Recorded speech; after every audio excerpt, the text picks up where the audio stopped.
Good morning. I am Dr. Rosalind Osgood, and I welcome you this morning to Tuesday Talks from the state of Florida capital in Tallahassee.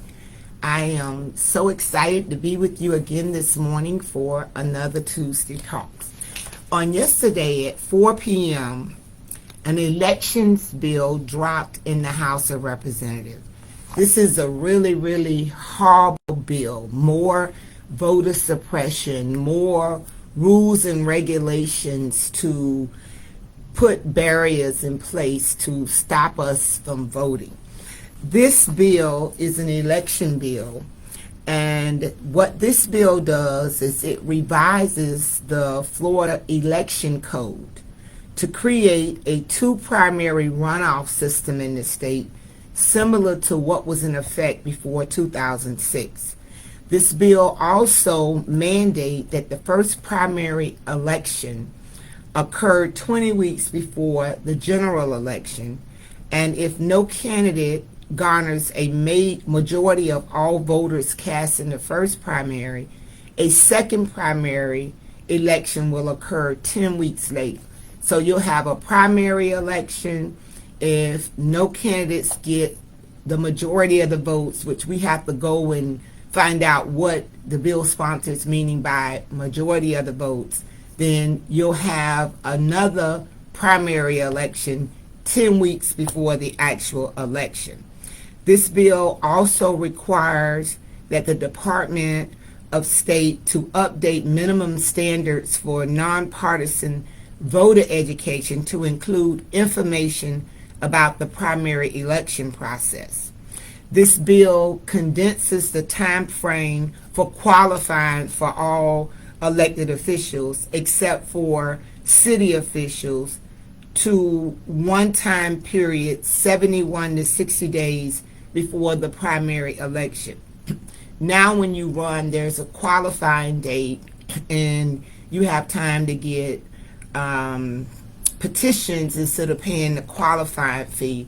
But this bill starts with the election and backs into the qualifying day. This bill requires the supervisor of election to give all voters the option by paper mark sense ballots during the election voting period and election day. And it also mandates that you can only do your drop-off ballots in drop boxes at the supervisor of election office or early voting sites. So you can't have drop boxes around the community to drop off your vote by mail ballot, and you can only drop off those vote by mail ballots in those drop boxes. It's just continued changes to the voting code. And remember, in 2020, our state was celebrated for having the best election, across the nation. And since that, we've seen so much voter suppression, just more rules trying to prevent us from voting. I want to encourage you this morning, if you have not already done so, to go to your supervisor of elections website and request your vote by mail ballot. This bill is an interesting bill. It's PCB SAC 2406. This bill is coming from the governor's office in the State of Affairs Committee this morning in the House. You can go to the Florida channel and watch it.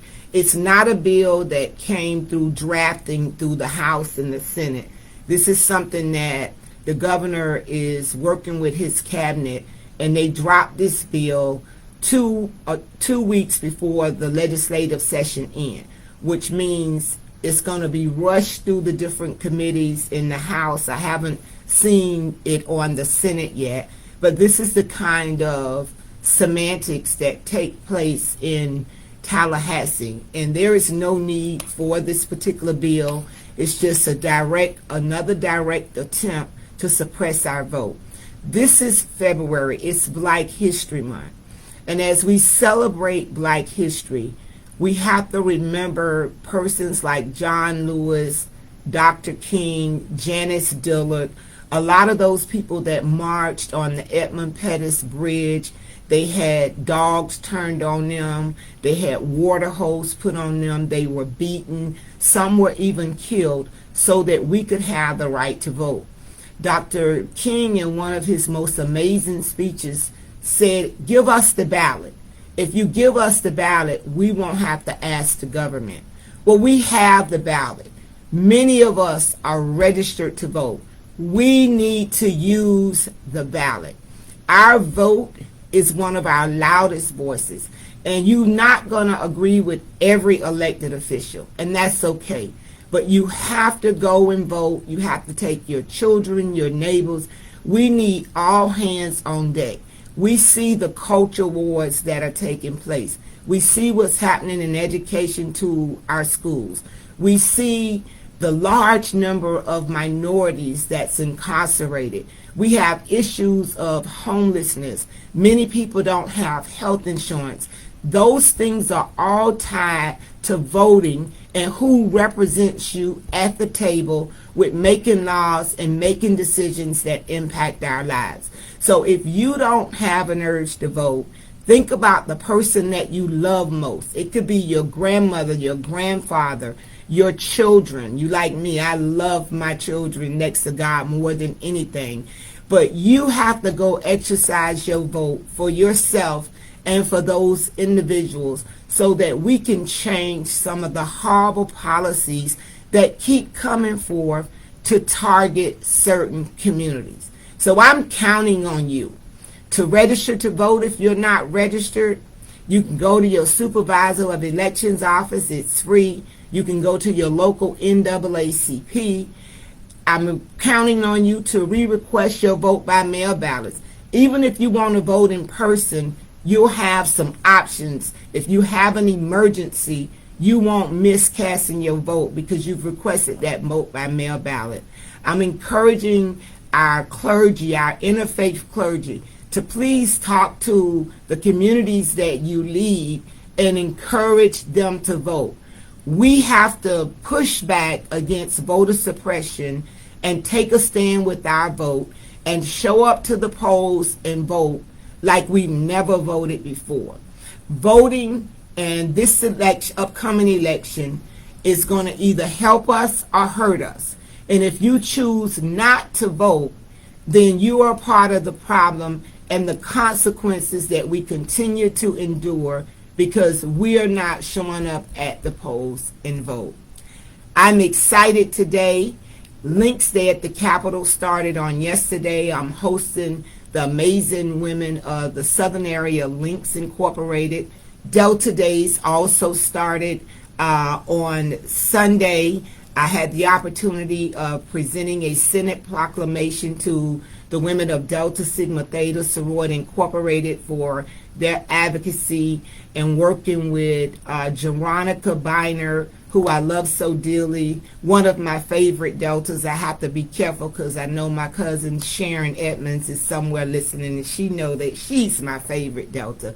But I'm excited. This afternoon, FAMU Day at the Capitol start, Kappa Day at the Capitol start. So I'm always excited to see the various groups that come up to the Capitol.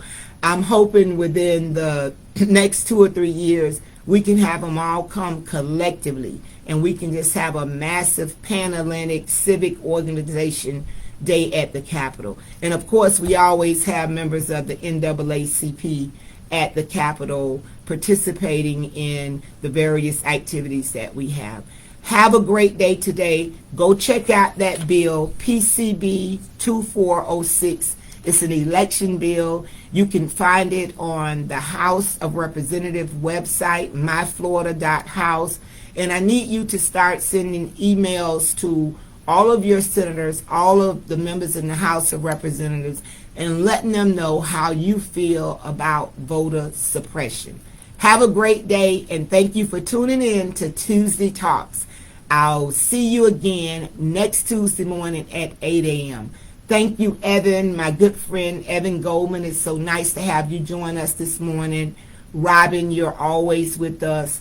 And many others of you, my sorority sister and awesome leader, Valerie Brandt Wilson. Thank you all so much for joining this morning. Please like and share this video. We have to get the word out about what's going on in Tallahassee. And you guys know me. I won't be quiet, and I'm going to do my best to keep you informed. I'm signing off this morning, and thank you to the great people of Florida Senate District 32 for the opportunity that you give me to serve as your state senator. Have a great day today.